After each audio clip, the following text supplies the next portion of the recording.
developments in the cybersecurity levy from the CBN and also tax on deposits. There's been a lot of questions asked by Nigerians on the purpose of multiple taxation on an economy or operating businesses. So that will form the basis of our conversation this morning. Welcome to the Melting Point on Memories 96.5 FM. Let's get talking. Good morning to you once again, rather. My name is SHARON MANDOR. Yeah, you're welcome to the Melting Point. Here is where we cross-breed and cross-fertilize ideas concerning critical issues bordering you and I, as well as environmental concerns and issues too. And you will need your voice, you will need your comments as well as the program continues. I am ANIEFIOK, NKEREUWEM. Good morning. All right, we're being joined by Mr. Donald Noah. Good morning, Mr. Noah. Yeah, good morning, Sharon. Good morning, Oselo. Good morning, listeners. How are you doing? Good I'm morning. fine. I'm fine.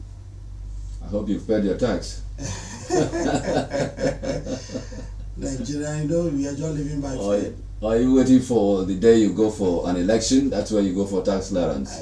For now, you don't even know. I don't even know the tax you tell me to pay because there are a lot of multiple ones. Yeah, of course, there are multiple taxes in Nigeria. The one that concerns you is the one I'm talking about.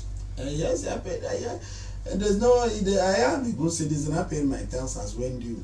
I'm sure even the bad citizens will say the same thing.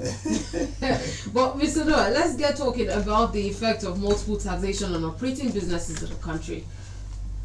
Yes, in a few, getting to 11 months now of this administration, we have a lot of multiple taxation in the country. You see, the concept of taxation is not bad. We have it in an advanced country, but the problem we have in Nigeria is that we've not reach that level of the multiple taxation that we are having now. For example, let's look at the recently introduced the cyber security 0.5% that money transferred in the bank.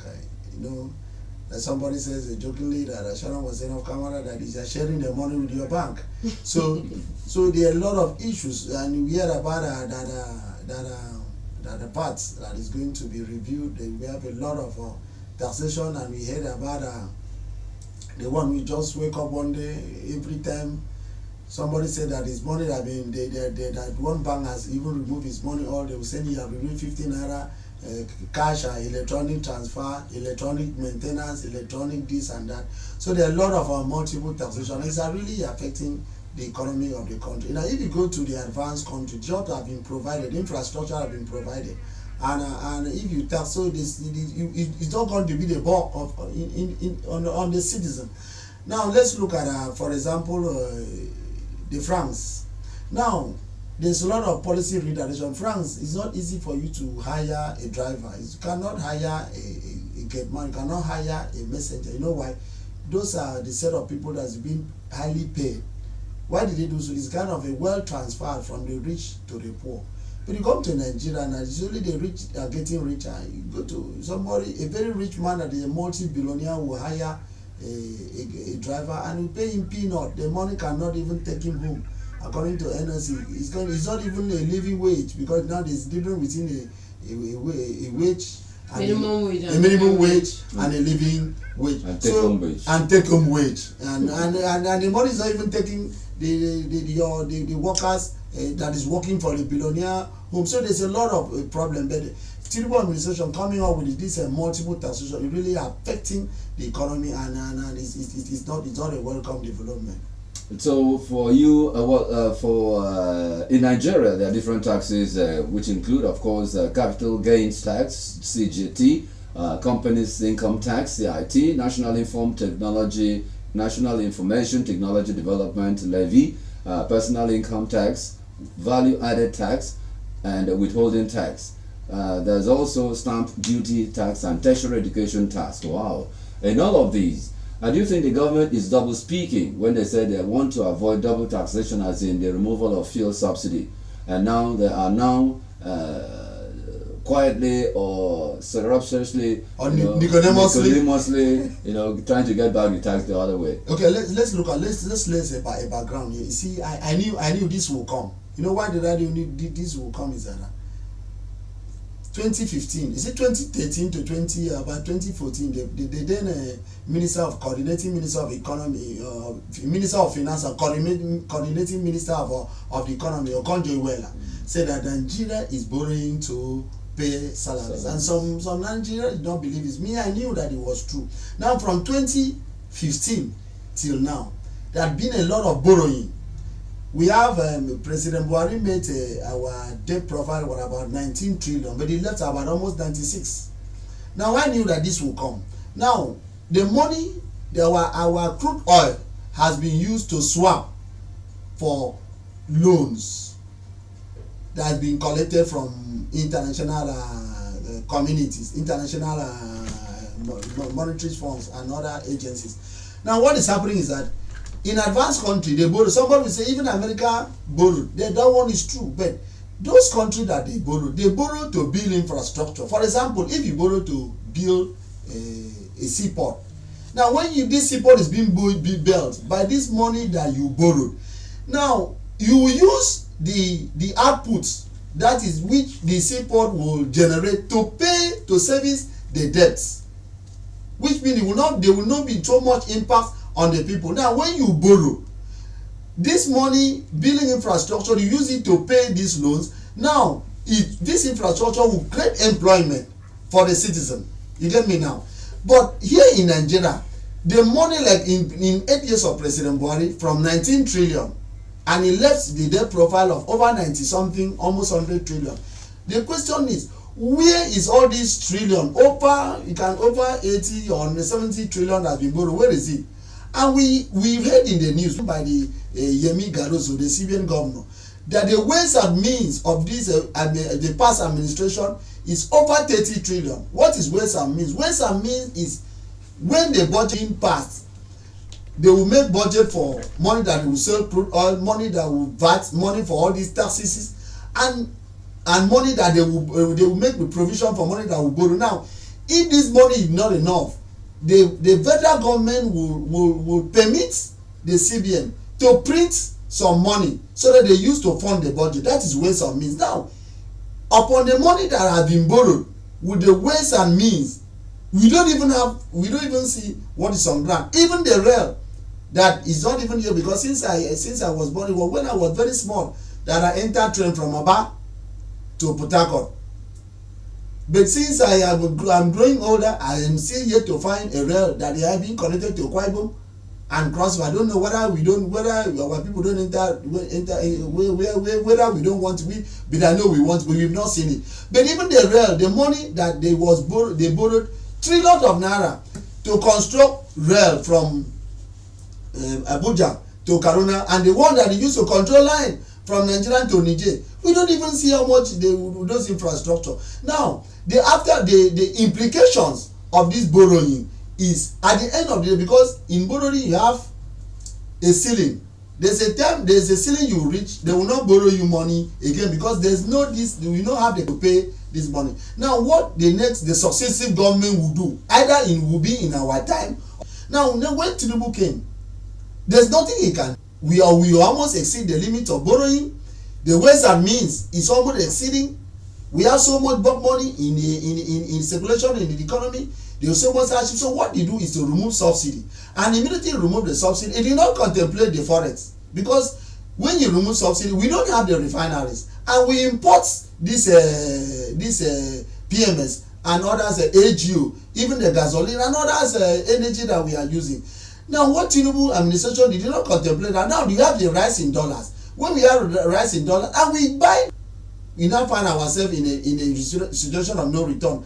Now that is why the AG they now go into multiple taxation, and now the bulk of this multiple taxation is for the citizen. I asked a keke man a few days ago that the place that they pay 150, he says 200 naira. I said, sir, how? Why? He said the fall have increased. I said, how much is increment? He said, about they were selling 700 naira, today it's 800 naira. I said, is it why you now use the 100 naira to add for me to pay for you?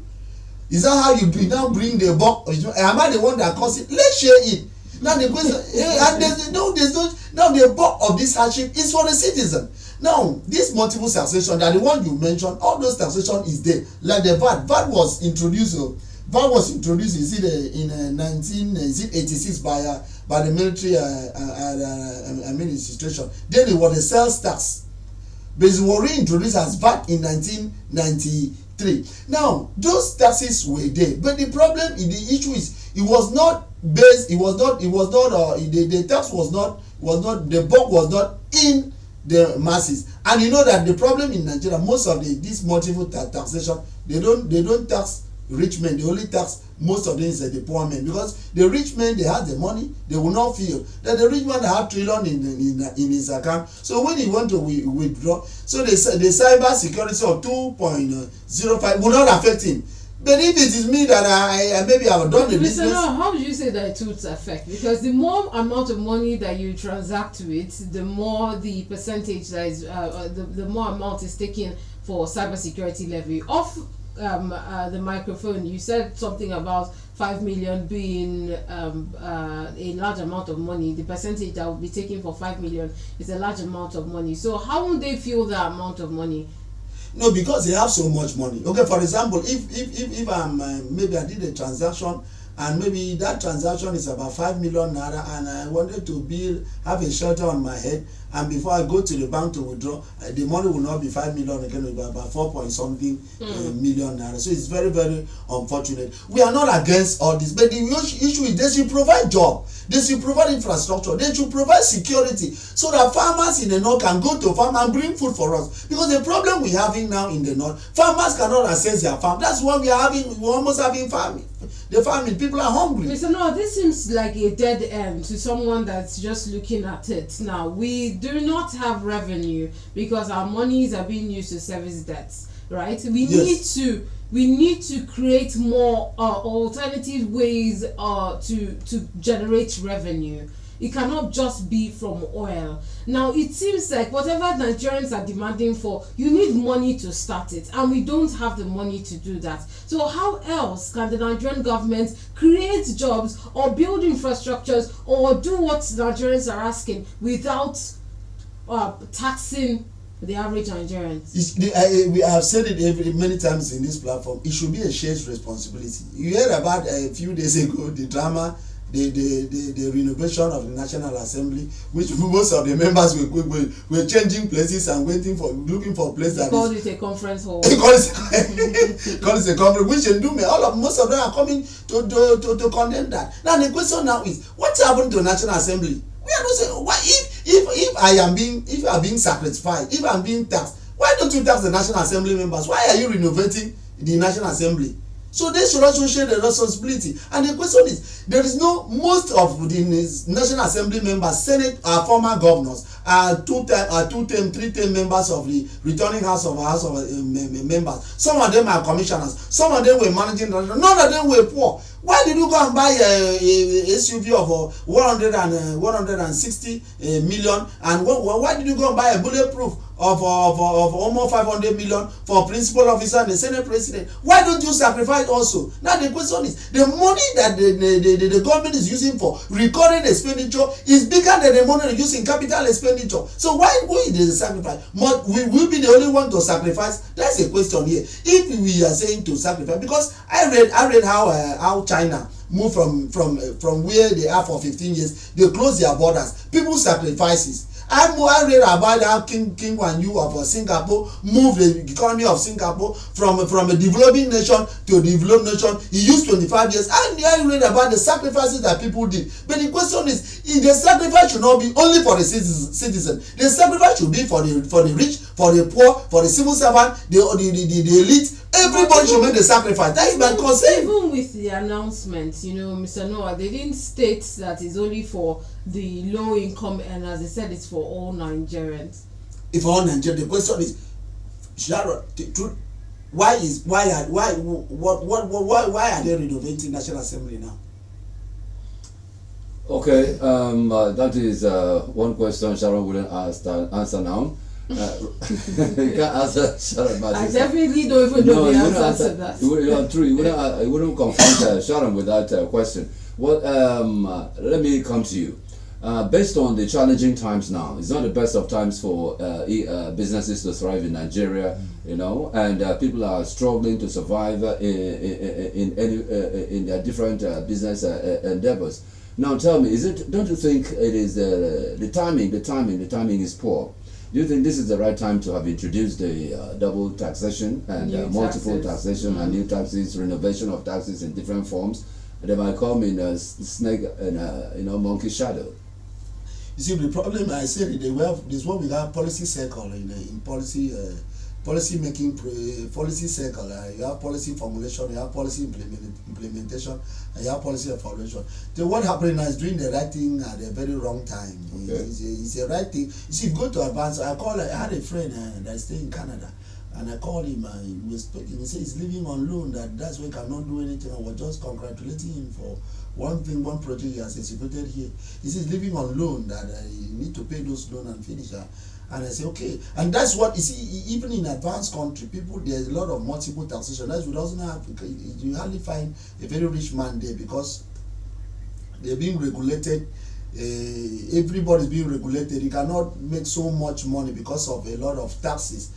And also in advanced country, there's no economy. I stand to be corrected that government is not subsidize one thing or the other, either the energy, either the health, either the education, either the power sector. But unfortunately in Nigeria, presently nothing is being subsidized. Everything Nigeria is being paid for. Look at the electricity tariff for example.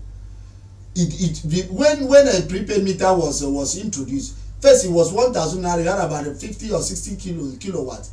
It now moved to 30 kilowatts. Presently, you want to buy 1,000 naira, you have only 4 kilowatts. I want 4 kilowatts, it's just on a bulb, and the thing is gone. And the question is, how can a business thrive? Like you said, how can it? And the people that drive the economy are the SMEs, the small scale enterprises. And how can you revive the economy? We're buying a kilo of also 4 kilo for 1,000 naira. So which means a barber will be able, a barber can spend up to 100,000 to buy electricity. And the question, how much will he make? And now if a barber is buying a kilowatt for buying a tariff for 100,000, which means wholesaler will buy my hair in 50 maybe 5,000 or 10,000 naira every week. And the question is, how much do we make? So now looking at the health sector also, most of Nigeria, except few civil servants that the NSFA, that's the National Security Insurance, Health Insurance, only few that are on other insurance. But other Nigerians that are not working, they are not enjoying that insurance. Now government is not doing anything about. Like in advanced country, if your gas is finished and you don't have money, you take your cylinder to any flow station and you fill your gas. When you make money enter your car, they will be deducting it. If you don't have transport, you get into the train, you slot in your card, even your card is debit. When money coming in, they will take their money because they have this social number that like what we have like me. But present in Nigeria, even the national population over 16 years now or 17 years, national population will not be able to conduct census. The question is, how will you plan in such country? So it's a very, very unfortunate thing that we find ourselves. You brought this credit card scheme thing, and this has been a conversation since the president got into seat, because he said that he's going to make it happen here in Nigeria, that the way that developed countries are using their credit card and building, having mortgages on loans and all of that he's going to make that happen in Nigeria. But certain analysts have said that it's not time for us to go into that. But when people say that it's not yet time for we to go, sometimes I always differ with them because of a man that is about, Nigeria is about, should be getting to 70 years. I think about 60 something years. You cannot say a man that's about 60 something years is still a small boy. Even the Bible says when you reach 70 years, you need to prepare for your eternity. Right? Anytime you live from 70 upward, you just grace. So if you live 70 years, you are ready. You can. If you die, you are not a small boy. Now some saying that Nigeria is not ripe for this automated ICT. It is very, very wrong. When will you be ripe? That's a question you need to ask. But go to even countries that they gained their independence before us. And most of these things, they had it. Because if you have this credit card, even if you don't have money in your account, You can go to any place and get goods that you want. When anything, because there's no way no way money will not enter your account. Whether you even have a job, you don't have a job, whenever money enter your account, then you will take the money direct from there. The problem in Nigeria, we don't have such facilities. And now the Mr. President has promised all you will do. But if you hit the ground running, that's kudos to the Minister of Interior Minister, which is Tunjojo. I commended him, I followed him up very well. There was a time in this country, I did my international policy about 2012 or so, 2011. I did not have any bottleneck, but suddenly people cannot travel because they did not have. There was a backlog of international passport. The man came up today and he's introduced a lot of reforms in immigration services, and you can just stay in your house and you get your international passport. You register online and pay. That's how it's. But most of these things are not hard. But the political will for them to do this is a problem. And the question is, because it's not affecting them, it's affecting the masses. And I tell you, even in Dubai, if you go to Dubai, if you want to build a house, the money you spend in paying mason, laborers, and other artisans is even higher than the money used in buying building material. What is the rationale behind that? Because there's no poor man that build a house. Now, if you know that God has blessed you to build a house, you are very rich, there must be a wealth transfer from your hand to the poor. That is why, and what is democracy? Democracy is a government of the people, for the people, and for the people. Now, if the policy you are doing is not for the people, which means not democracy, maybe some is government that we don't know whether it's autocracy, whether it's government we don't understand. But as far as the democracy, it must to be people-centric. Okay, say for example, Pastor Moino. Let's draw him home. He came into government barely 11 months ago. Pastor Moino came, what is done by what we call a bottom-top approach in governance. Oselo, if you are conversant, do you know that a special primary school teacher, their next of kin from 2008 will not pay? That's right. The retiree was about 2011, and most of them are retired. Some have died, some there was no hope. Presently, Pastor Mominor has injected in 11 months 18.1 billion naira in payment of gratuity in local government, civil service, primary school teachers, secondary school teachers. And now those people are smiling home. People that did not have hope are smiling into the bank. People that maybe their father had died, maybe their mother have died, and their loved one died, the next of kin are smiling home into a bank. People that work for this state, they are smiling into the bank and getting their money. That is the kind of governance that we want. That is government people-centric. Recently, you saw when they call Ibomle, which about starting capital of 500,000, 1 million naira, we distributed people. You saw that the cripple, physically challenged. Let's use physically challenged. The governor was so compassionate that he did shoe for him, and the governor presently, the governor built a house and they have renovated the shop. So any government that is not for the people, that government is anti-people. That's what we are saying the AG.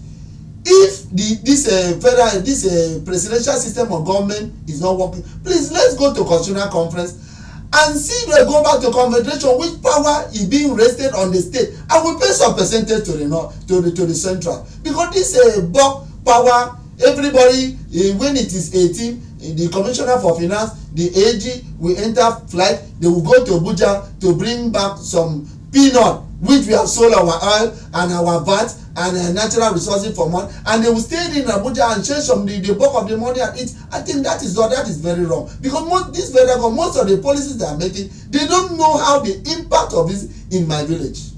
Yes, if you are just joining us, you are taking a look at multiple taxation as it affects you in Nigeria. And recently the federal government are anticipating or have increased the taxes of Nigerians, and are expecting you and I to be part of this supportive system. Now, let me come to Donald. Donald, you know the operating cost, and the double taxation is sure is going to increase the operating cost and reduce the profit margins. Now, what is the recipe for would-be or businessmen right now that are operating in Nigeria?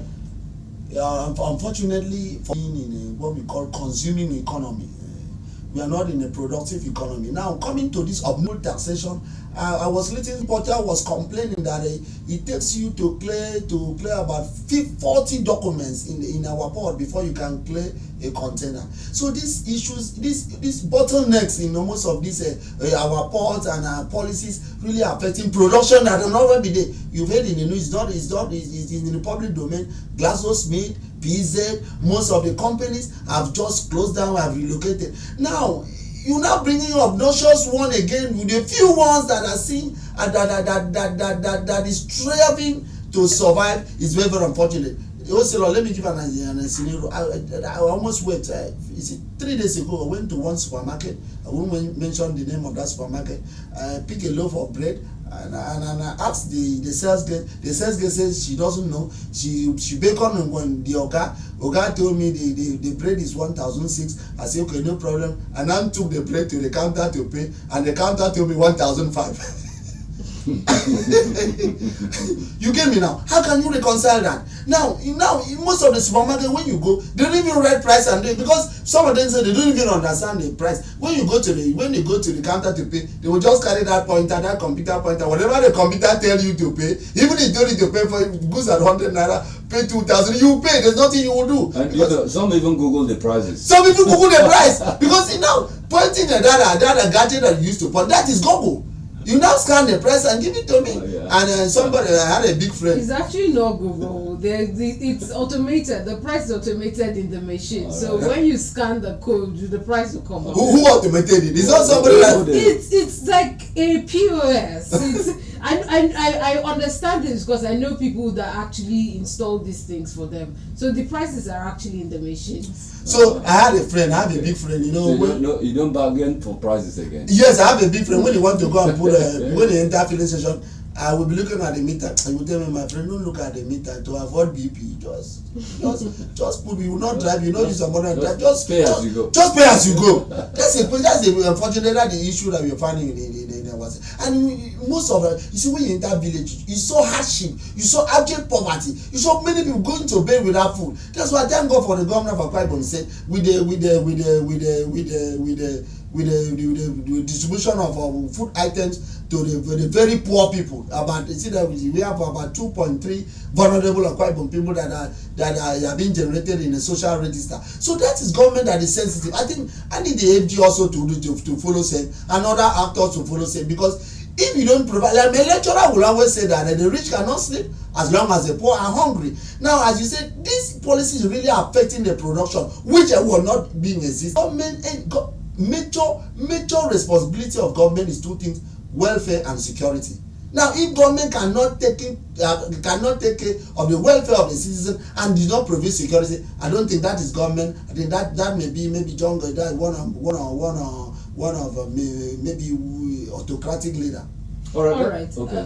Mr. Noah, now some of these taxes actually have been announced that okay, this is what they are going to be used for. Let me take us back to the mantra of this administration: renewed hope agenda. Now, if for that to come up, it means that whoever set the mantra, the president or whoever set the mantra, knows that Nigerians have given up hope in the government in the past administrations. Now, what is the assurance that, for example, the cybersecurity levy that they said they're going to take 0.5% of whatever transaction we're going to be doing online, what is the assurance given to Nigerians that actually that money will be used to fight cybersecurity? That's a problem. That's the issue. You see, Sharon. Unfortunately, do you know presently now? If you heard about the deadline, I don't know why till now. There are still Nigerians that still own bank, account without BVN. It is very, very unfortunate. Do you know there are still Nigerians that still hold mobile phone number without a name? Why they are why? So must we need to remove my 2.5% before you place a deadline on Nigeria not to hold line without a name? Does it mean you need my 2.5% to stop Nigerians from owning from not having BVN? And I stand to be corrected. Any Nigerian that doesn't have BVN, that doesn't have NIN, is questionable. Now, you telling me that you need my 0.5% before you fight cyber crime. I don't think that is questionable. That is not sustainable. Now, if you are now telling me that we need that 0.5 before you fight cyber crime, you fight cyber security. But it's not just in this country. Like so many other countries, everyone knows that to fight cyber security is actually expensive. Yes, I know it. But they need to start. The question is, FG, the CBN, the NIIC, that's the National Deposit Insurance Company, they should stop. They should press a deadline. Not today. Now they have shifted it to July.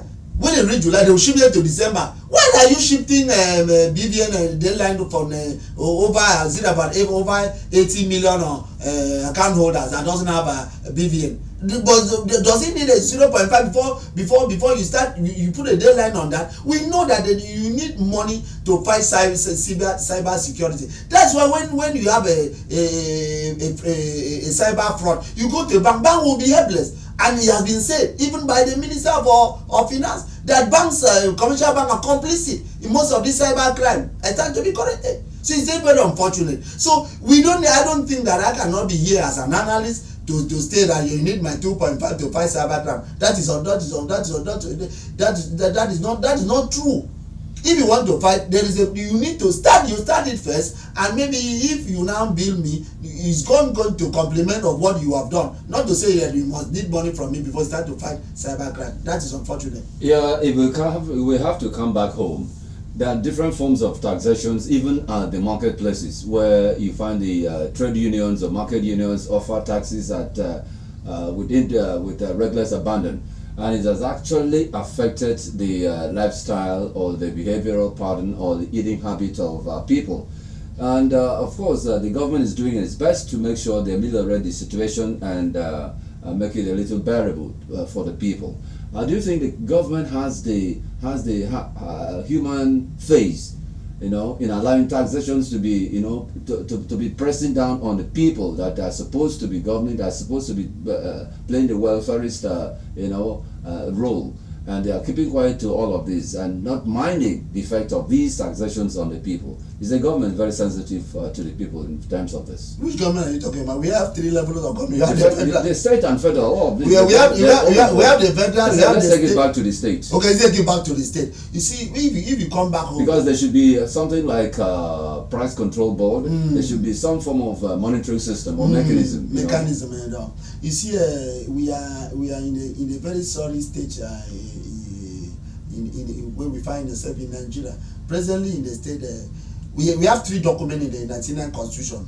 We have the exclusive list, we have the concurrent list, we have the residual list. I think the concurrent list is the list that is a purview of the state governors, with the residual in the local government, the concurrent, the exclusive in the Mr. President. Now, if you are now saying the taxation is an exclusive list, I think I'm very correct, because most of this cyber security, income tax, managed by FIRS, that's the federal inland and they are the highest taxpayer in Nigeria. They are the highest taxpayer in Nigeria, and it's an exclusive list. Now, you don't expect that the FG, that the state governor, which the tax is not in the concurrent list, to have power to regulate the tax. Like President in the state, Pastor Mono cannot, like the cyber crime taxation, he cannot say no, because one is not in his preview. The constitution does not empower him to do that.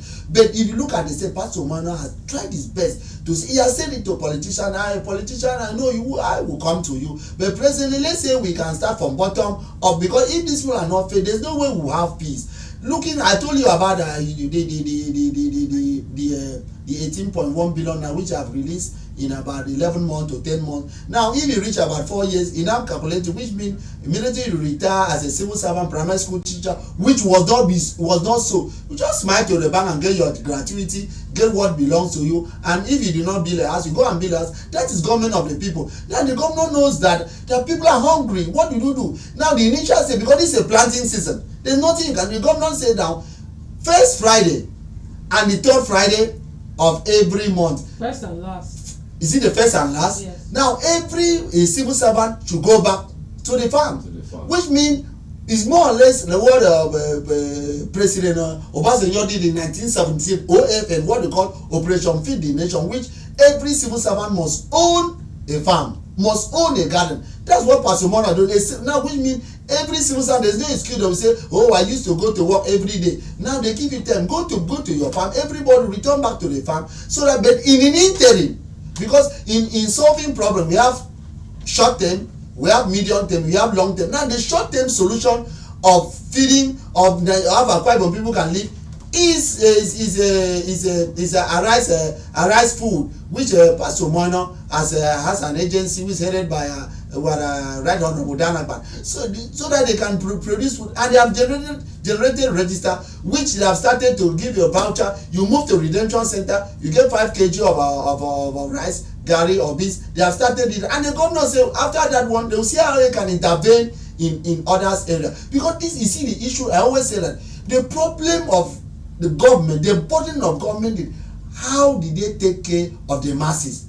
Because the problem is, I always say it, if you educate your children and neglected your neighbor children, tomorrow that your neighbor children which you have neglected will not allow your children that you send to abroad, your children that will send to a school, because I learned that there is a school in Abuja or in the city in Lagos that is paying about 45 million a term. I don't know such school, whether they will just break the child head and they will carry book and put and you cover it up. How did you pay about 45 million now? So, but if the money you spend, I'm not saying if you have the money, it's good to train your children. It's not bad if God blesses you. But the problem is, don't support that we go to public schools, and God is still helping us. And until today, I yet to find even most of the people, the governors, the people that are leading us today, almost all of them go to public school. Now, but the question now is, how did you take care of this masses? Why did, look at the missionaries when they came. They give us free education. There was subsidy in education. There was subsidy in health. There was subsidy, and then when I was very small, they call it immunization. We go to immunization for free. Thank God, government is still sustaining through the help of UNDP. So government should need to more to subsidize this, need to take care of the masses as what the government is doing, to see how he can, the man in the street, the man in the woman in my village can go home and can eat, because president in Nigeria is not looking for 2 times 2, whether it's 101 again. People are just looking for 010, because most Nigerians are going home going to bed without food. So if you can eat once a day, I think there's hope for tomorrow, because this issue of awarding a contract of Lagos or Calabar Coastal Rail of 4 billion naira per kilometer, about 15 trillion naira. We are not saying that those projects are bad, but the question is, when that project is being done, is it only? But if you build that project before you come.